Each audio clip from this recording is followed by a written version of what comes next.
Good morning. কেমন আছো সবাই? আজ বৃহস্পতিবার, আর আমার ইচ্ছে হয় প্রতি বৃহস্পতিবার একটা করে শাড়ি পরি, কিন্তু সময়ের জন্য সেটা আর হয়ে ওঠে না। তাই আজ একটা সুতি ছাপা শাড়ি প্রায় 1-2 বছর পর পরলাম। আর সকালবেলা পুজোটা সেরে প্রথমে নিজে কিছুটা ফল প্রসাদ খেয়ে সোজা চলে আসলাম রান্নাঘরে।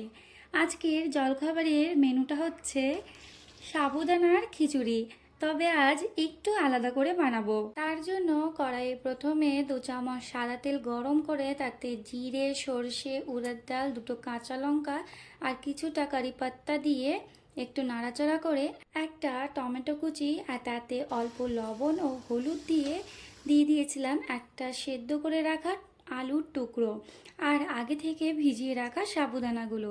ভালোভাবে নাড়াচাড়া করে দিয়েছিলাম স্বাদ মতন লবণ আর আগে থেকে ভেজে রাখা পনিরের টুকরো ও বাদাম। তার মধ্যে কিছুটা বাদাম আমি গুঁড়ো করে নিয়েছিলাম। আর সবশেষে আধখানা লেবুর রস ছড়িয়ে দিলেই তৈরি হয়ে যাবে সাবুদানার খিচুড়ি, যেটা আমার মেয়ের খুবই পছন্দের, কারণ এতে পনির রয়েছে। আজ আসি, তোমরা সবাই খুবই ভালো থেকো। দেখা হচ্ছে পরবর্তী ব্লগে। টাটা।